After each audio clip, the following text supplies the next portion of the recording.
The night was silent over the small village of Greenhill. The moon hung low, lighting the wide fields where the wheat moved gently in the cool wind. A farmer named Eli stood near his barn, fixing an old lantern that kept flickering in the dark. He was a simple man with rough hands and a kind heart. Life was not easy for him, but he was thankful for the peace his land gave him. The only sounds were the crickets, the rustle of the crops, and the slow breathing of his cow in the barn. But that peace would soon break in a way he could never imagine.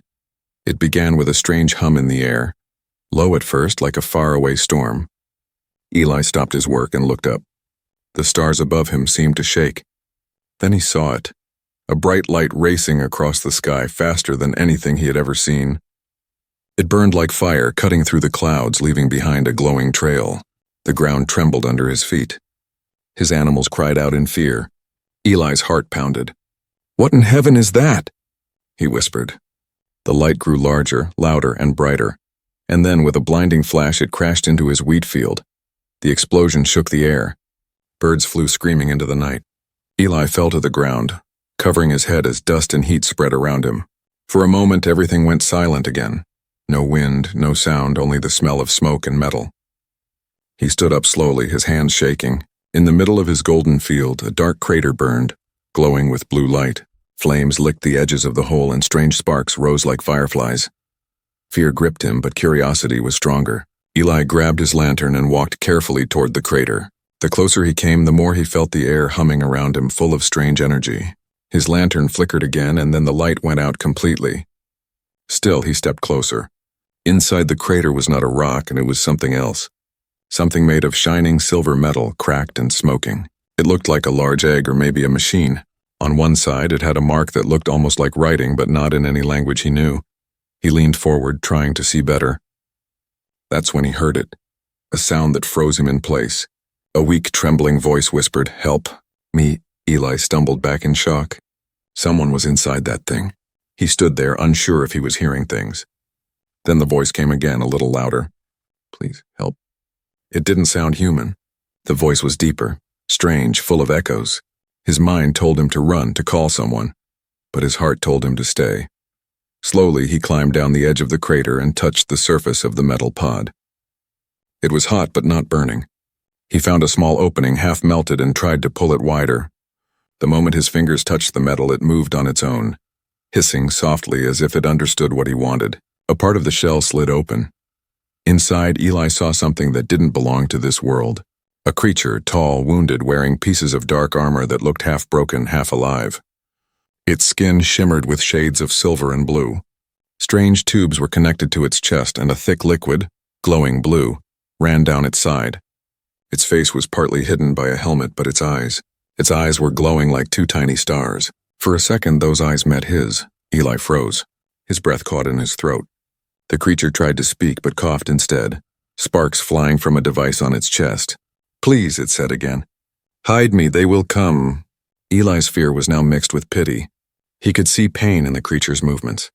Whatever it was dying. Against all logic, he reached out his hand. "All right, I'll help you," he whispered. Carefully, he helped the creature out of the pod. It was heavier than he expected, but it leaned on him like a wounded man. Its armor made small humming noises as if alive. They moved slowly toward the barn, where Eli made a bed of hay in the corner. The creature collapsed there, breathing hard. "Water," it said. Eli ran to fetch a bucket, not caring that his mind was screaming this was madness. He brought it back and placed it near the alien. The creature dipped a metal hand into the water, and the liquid began to glow faintly blue. Eli stared, unable to understand. The alien looked at him again and whispered something in a language full of strange sounds. Then in broken English it added, "Kind human," and closed its eyes. Outside, the wind howled again. From far above, hidden behind the clouds, faint red lights blinked in the night sky, moving in formation. Eli didn't see them, but he could feel the air change. Something else was coming. Something searching. He looked down at the wounded stranger sleeping in his barn and then toward the crater still glowing in his field. Eli didn't know it yet, but the night the sky fell was only the beginning. The first light of morning crept across the sky, painting the fields of Greenhill in soft gold. The smoke from the crash had faded, but the strange crater still glowed faintly beneath a thin layer of mist. Eli hadn't slept at all. He sat on a wooden stool inside his barn, staring at the creature lying on the hay. Every few minutes the alien made a low sound, half growl, half sigh, as its body twitched in pain. Eli's mind raced with questions. Who is he? What is he doing here? And what does he mean by they will come? He rubbed his tired eyes, wondering if he had gone mad. But the proof was right there in front of him. A real being from another world breathing under his roof. The alien's armor glowed faintly blue in the dark corner of the barn. Strange symbols moved across its chest plate like letters made of light. Eli reached out carefully to touch it, but the metal vibrated under his fingers as if alive. He pulled his hand back quickly. Then the alien opened its eyes. They were bright, sharp, and full of power. The same eyes that had terrified him last night now looked calm but watchful. "You stayed," the creature said in a low voice, heavy with an accent Eli couldn't place. "Why?" Eli hesitated. "Because you were hurt," he said quietly, "and I couldn't leave you there to die." The alien studied him for a moment as if trying to understand the meaning of kindness. Then it said slowly, "Humans, not all weak. You different." It tried to sit up, but its body shook. Eli quickly moved to help, placing a pillow under its head. "My name is Eli," he said. "Who are you?" The creature looked away, breathing heavily. "Rorak," it said at last. "Commander of the 9th Legion of the Vartal Empire." The words meant nothing to Eli, but they sounded heavy with importance. "So you're some kind of soldier?" Rorak's jaw tightened. "Warlord," he corrected. "But war is over. My own soldiers betrayed me. Shot me down." He coughed again and blue sparks crackled from a wound in his chest. Eli quickly brought water, but when Rorak touched it, the liquid turned into glowing mist and vanished. Eli stared in awe. "Your body, what are you?" Rorak gave a tired smile. "I am not what you see. My body is metal and light. My blood is energy. Your world is young, farmer. You do not yet know what lies beyond your stars." Outside, the morning wind carried the sound of villagers gathering. Some had seen the crash site. Eli could hear their voices, confused and afraid. "What was that noise? Did you see the fire?" "Something's wrong with the field." Eli's heart began to race. "They'll come here," he whispered. "They'll find you." Rorak's eyes flashed. "Then hide me. If they find me, your people die too."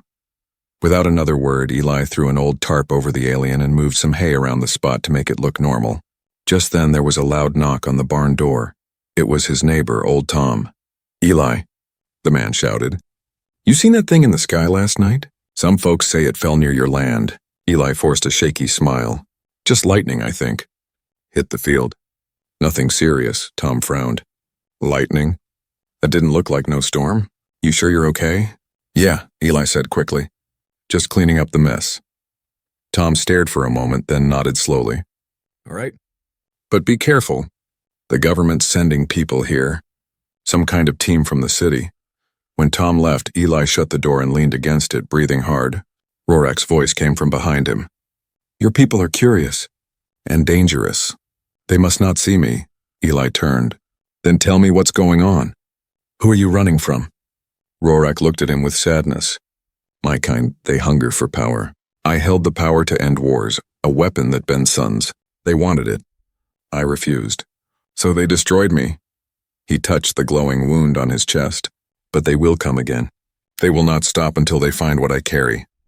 "What do you carry?" Eli asked. Rorak met his eyes. "Hope," he said simply.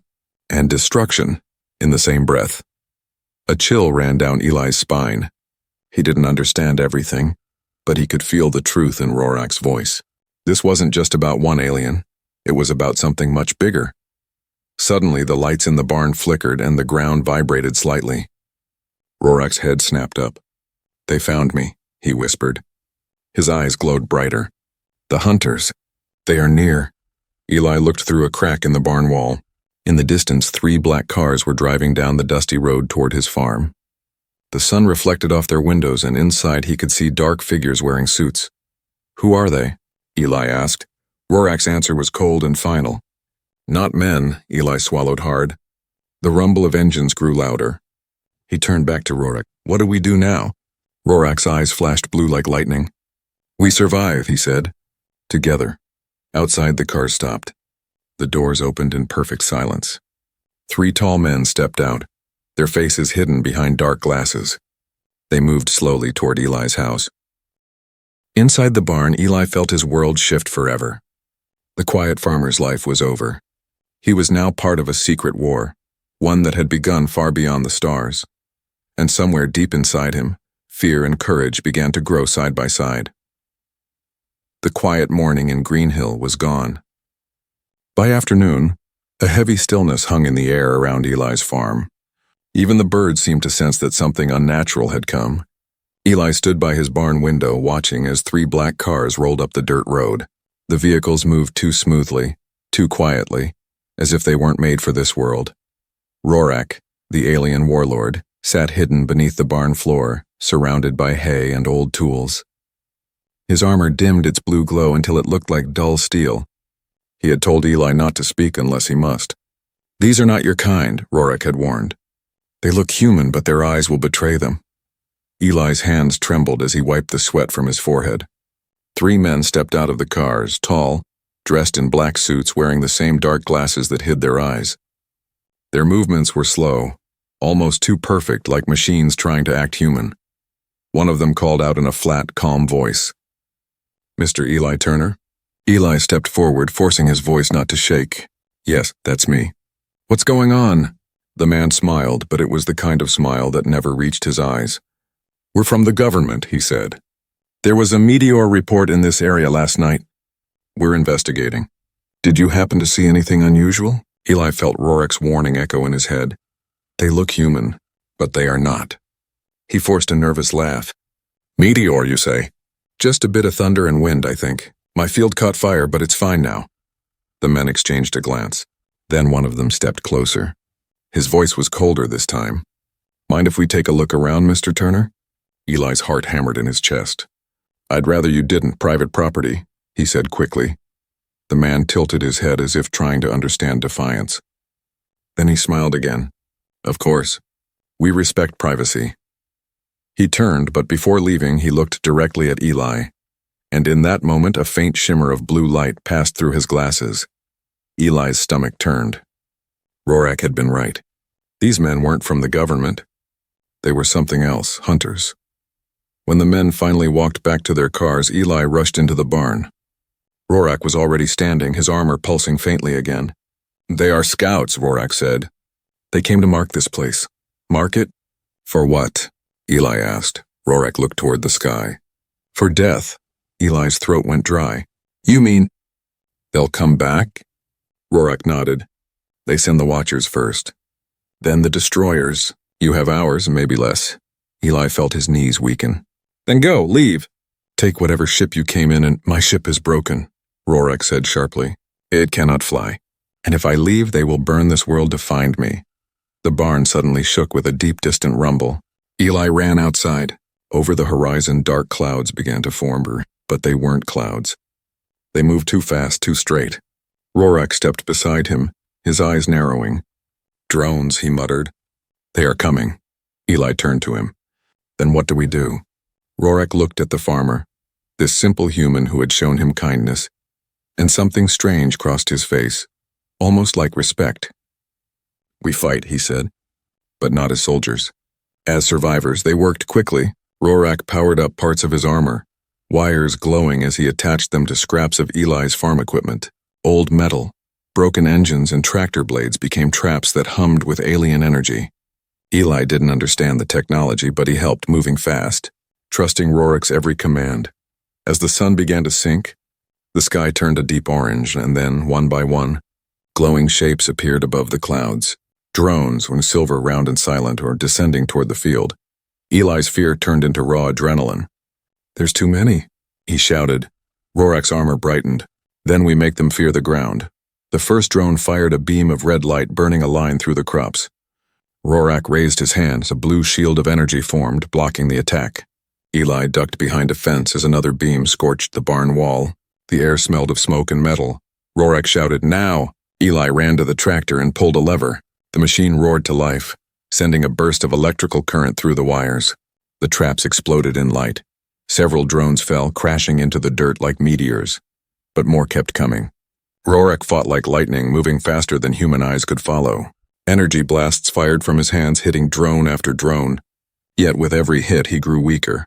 His breathing turned ragged, his armor flickered. Eli saw him stumble and ran to help. "You're hurt!"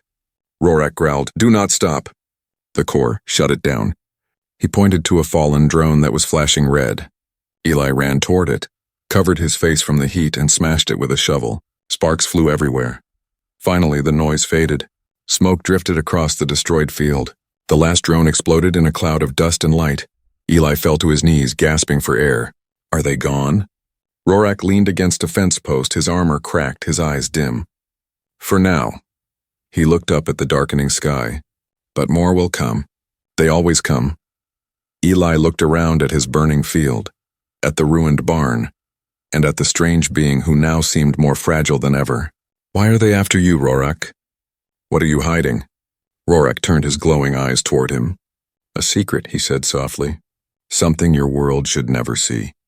He looked away, and for the first time Eli saw fear, not from himself, but from the alien warlord.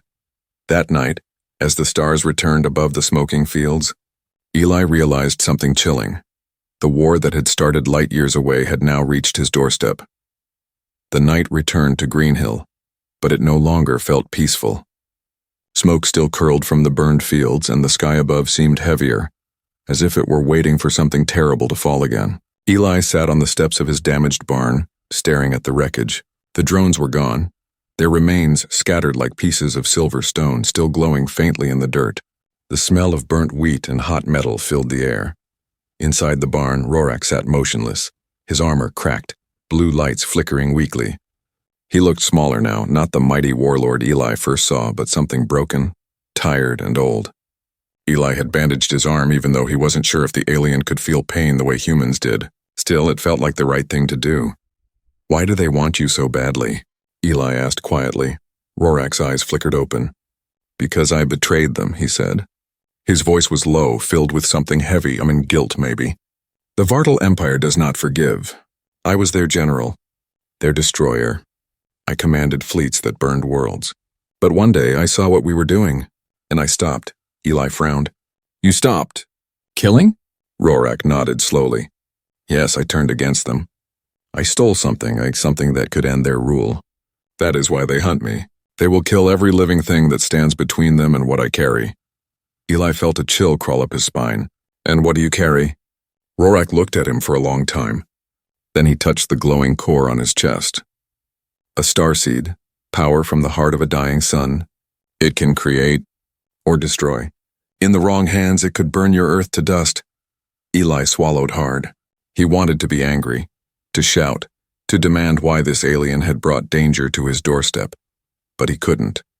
When he looked at Rorak, he didn't see a monster. He saw someone who had lost everything, someone who didn't want to fight anymore. But fate didn't care about that. The ground suddenly trembled again, harder this time. The wooden walls of the barn rattled. Rorak's head snapped up. They are here, he said. Not scouts, soldiers. Eli ran outside. From the horizon, dark shapes moved across the sky. Massive ships like shadows eating the stars. The air filled with a low, humming vibration, the kind that made bones shake. Rorak staggered to his feet. Get inside. Stay down. No, Eli said firmly. I'm not leaving you. The alien stared at him, confused for a moment. You are only a farmer. You cannot fight this war. Eli shook his head. Maybe not, but I can fight for my home. Before Rorak could answer, the first strike hit. A beam of red light tore through the night, exploding near the barn. The shockwave threw Eli to the ground. Fire spread fast through the wheat field, burning in long, glowing lines. The sky turned red. Rorak roared in anger, energy surging through his armor. Blue light burst from his chest as he lifted both arms. Two glowing blades formed at his sides. He jumped into the air, striking at the drones descending from the ships. Each swing sent shockwaves through the field, tearing metal apart. Eli crawled behind the tractor for cover, coughing from the smoke. Rorak, he shouted. You can't fight them all. I must, Rorak shouted back. They cannot take the seed. But there were too many. The drones swarmed like a metal storm, firing beams in every direction. One beam hit the barn, setting it ablaze. Another hit Eli's tractor, throwing him backward into the dirt. His shoulder burned with pain, but he forced himself up. Rorak landed beside him, sparks flying from his damaged armor. "You must go," he said, grabbing Eli's arm. "Run!" Eli shook his head. "No, we can trap them." "The fuel tanks?" Rorak looked at the large barrels near the old shed. "Explosives?" Eli nodded. "Enough to take out half the field." For a moment their eyes met, human and alien, both understanding what had to be done. Rorak nodded once. "Then let us end this together." Morning came slowly to Greenhill, washing the ruined fields in pale sunlight. Smoke still rose from blackened patches of earth. The air smelled of ash and metal. Everything that had once been green and alive was now quiet and gray. Birds didn't sing, the wind didn't move. It was as if the world was holding its breath. Eli lay in the middle of the destruction, his clothes torn, his hands covered in dirt. For a long time he didn't move. His eyes were closed, his chest still. Then with a sharp gasp he woke. The sound of his breath broke the silence. He blinked, confused. The sky above him looked different, brighter, sharper, almost too clear. Every sound around him was louder. He could hear the wind brushing the broken wheat stalks. He could hear the slow beating of his own heart.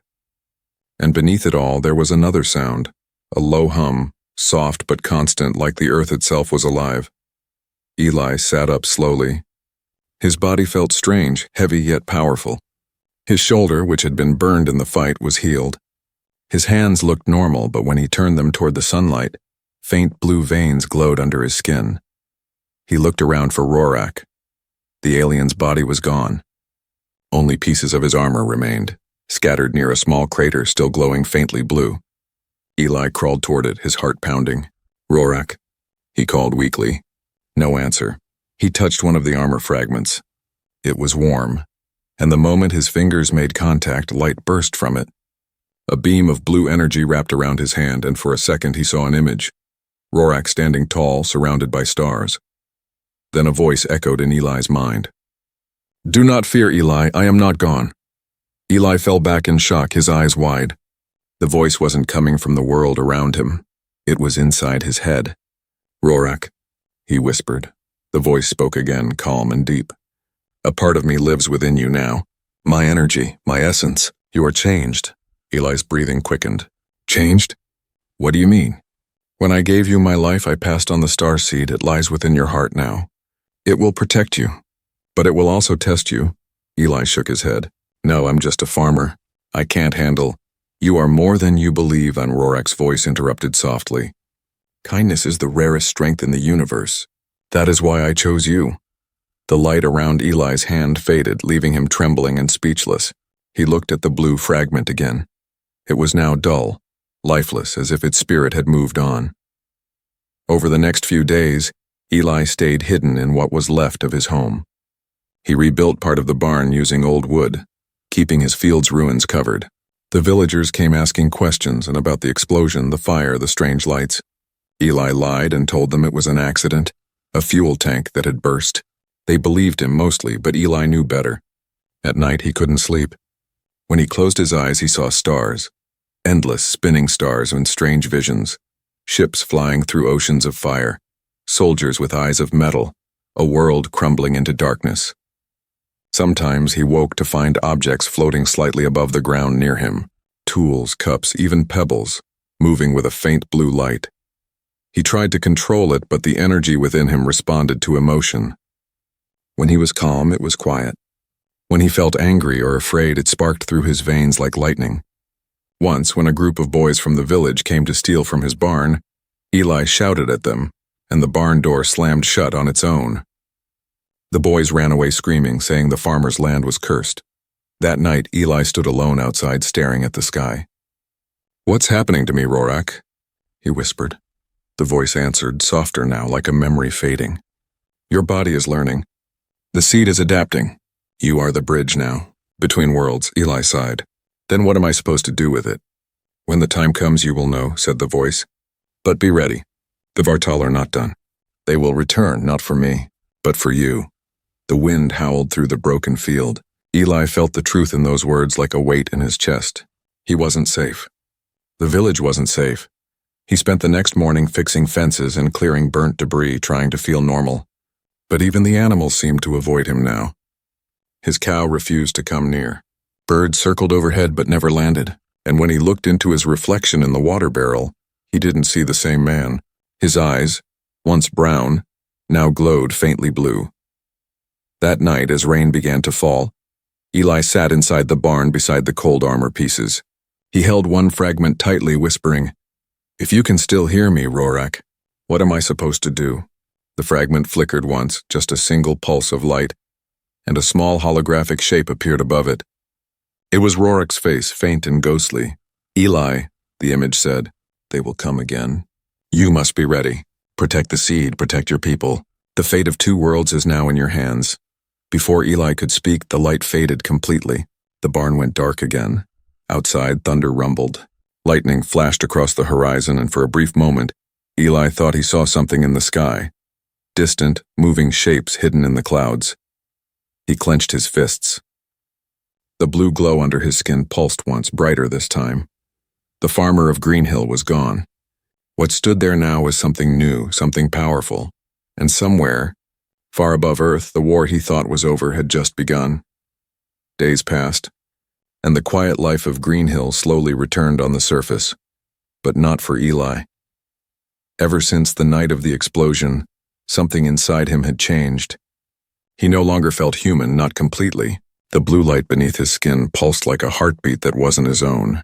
He could hear things no one else could, the whisper of wind far away, the hum of machines miles off, even faint signals from the stars. Every night, he dreamt of Rorak's world. Great cities built on floating rocks, golden skies turned red by war, and soldiers in black armor chanting the name of the Vartal Empire. He always woke up sweating, his body glowing faintly in the dark. The voice of Rorak echoed in his mind, calm but fading. "They will come again, Eli. Protect the seed." He didn't know when or how, but he knew it was true. Then one evening, as the sun fell behind the hills, strange clouds began to form over Greenhill, thick, dark, and moving unnaturally fast. The villagers stopped in the streets to stare. The air was heavy and cold. Eli stood outside his barn, eyes fixed on the sky. The hum returned, deep, mechanical, and growing louder. He whispered, "They've found me."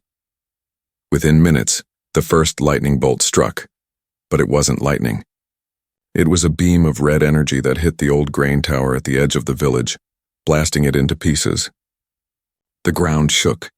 People screamed, Eli's eyes flashed blue. He ran toward the fire, his heart pounding. Out of the smoke stepped 3 tall figures, the same kind who had come before, but this time without pretending to be human. Their faces were metallic, their voices cold and echoing through the air. "Subject Rorak's signal detected," one of them said. "Host vessel located." Eli froze. Host vessel. They were talking about him. The lead figure raised its hand and the symbol on its chest glowed crimson. "Surrender the starseed, human. It belongs to the Empire." Eli took a step back. "This power doesn't belong to anyone," he said, his voice steady. "Not anymore." The creature's eyes narrowed. "Then you will die with it." They fired. A wave of red energy burst from their hands, tearing through the ground. Eli threw up his arms, and to his own surprise, a blue shield of light formed instantly, blocking the blast. The air cracked with energy. The villagers watching from a distance gasped. Eli felt the seed inside him pulse, guiding him. He pushed his hands forward. A shockwave of blue fire exploded from his chest, throwing the attackers backward. The ground split, sending dust and sparks into the air. For the first time, Eli understood. The seed wasn't just inside him. It was him. But more ships were descending now, black and sharp like blades cutting through the clouds. Dozens of smaller drones followed, scanning the ground with red lights. The Vartal had returned in full force. Eli ran to the center of the field, the place where Rorak's ship had first fallen. "If you can hear me," he whispered, "I need you now." The blue glow in his eyes brightened. For a moment he thought he felt Rorak's presence, a flicker of warmth inside his mind. Then suddenly the armor fragments in his barn began to vibrate. One by one they lifted into the air, glowing blue. They flew toward him, circling his body like living metal. The pieces connected, forming a new suit of armor, human-sized but alien in design. Eli's breath caught. The armor pulsed around him, fitting perfectly. He could feel power flowing through every part of him. The Vartal soldiers landed, forming a circle around him. The leader pointed his weapon. "Surrender, host. The seed will be taken or your planet will burn." Eli clenched his fists. "You want it?" His voice echoed through the air. "Come and take it." Then the battle began. The field erupted in blue and red light. Beams of energy crossed the sky as Eli moved faster than any human could. Every motion was guided by something inside him. Maybe Rorak, maybe the seed. He leapt high into the air, blasting 2 drones apart with a wave of blue fire. The shockwave flattened the grass. The enemy returned fire, but their beams bounced off his glowing armor. Eli charged forward, striking one soldier across the chest, breaking the armor in half. Sparks and smoke filled the air. Another came from behind, but Eli spun, sending a bolt of energy straight through its chest. But there were too many. For every one that fell, 2 more arrived. Eli was strong, but not endless. The power inside him burned hotter, sharper. He could feel it eating at his strength. "Rorak!" he shouted into the chaos. "If you're still here, help me."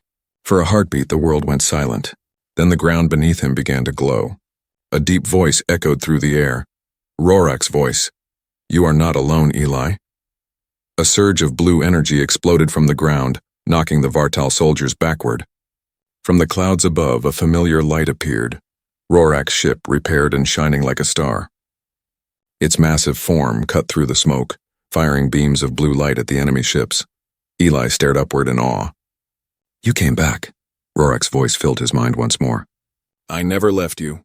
You are the guardian now, but I will fight beside you once more." Together, man and alien struck back against the invading army.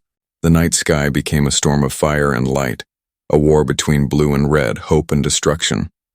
By dawn, the sky was quiet again. The ships were gone, retreating into the dark beyond the stars. Eli stood in the middle of the smoking field, his armor cracked, his body trembling. Above him, the ship hovered in silence. Rorak's voice came one last time, soft and proud. "You have done what I could not, Eli. You saved them. But your journey is not over. The seed is only beginning to awaken." The ship rose higher, disappearing into the light of morning. Eli watched it go, his heart heavy but full of strength. He looked around at the peaceful fields of Greenhill, the same place where everything had begun. He whispered, "Then I'll be ready."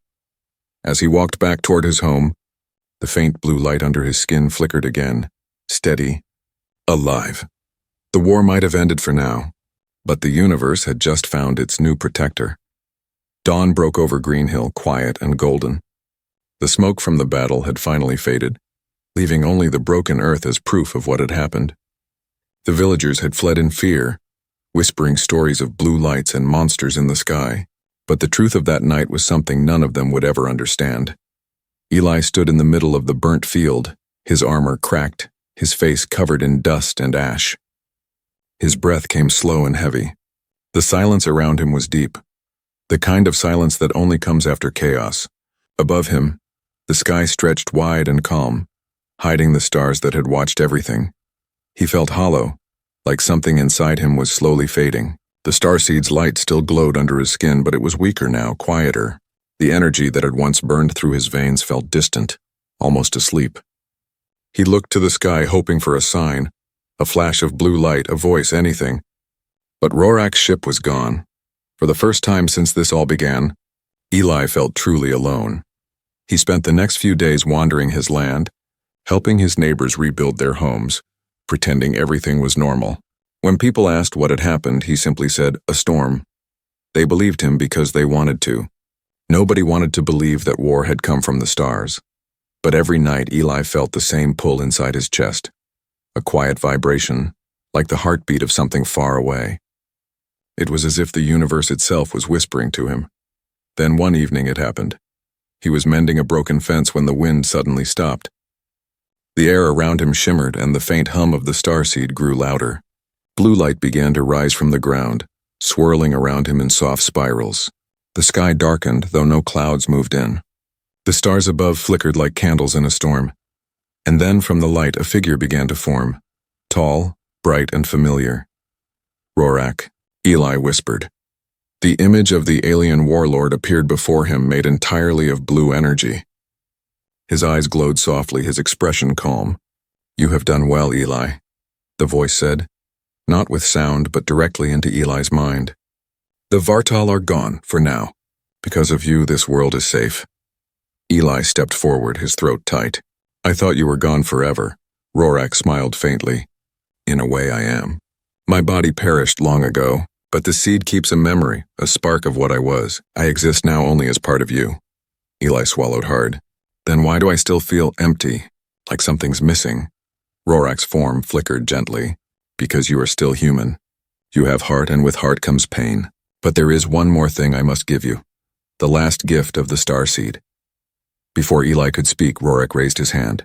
The blue energy around them grew brighter, forming patterns in the air. Stars, planets, galaxies, all spinning slowly in the light. The seed is more than power. It is life, the echo of creation itself. With it, you can heal what was broken. You can bring hope where there is none.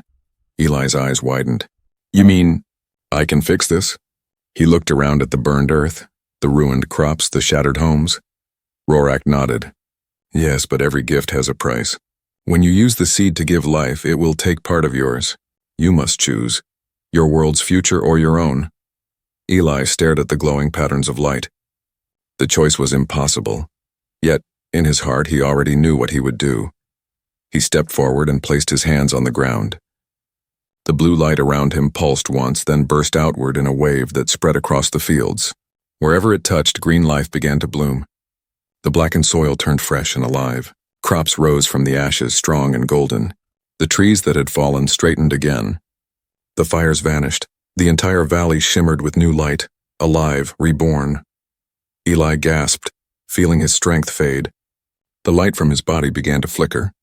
Rorak's image knelt beside him. You have done what no warlord could ever do, he said softly.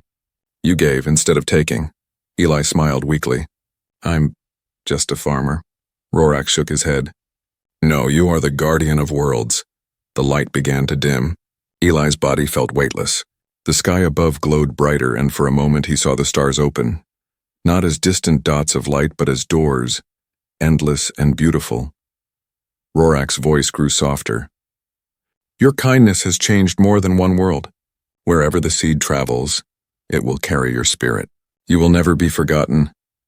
Eli closed his eyes, whispering, Thank you, my friend.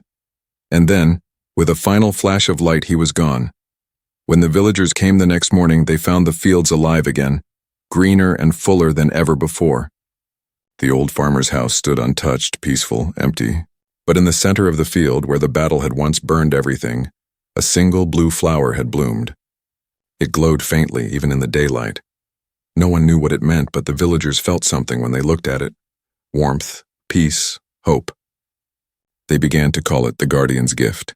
Far above Earth, among the stars, a faint blue spark drifted through the void, carrying with it the memory of a kind farmer and a fallen warlord who found friendship in the unlikeliest of places. And in the silence of space, a whisper echoed through the light. The universe remembers kindness,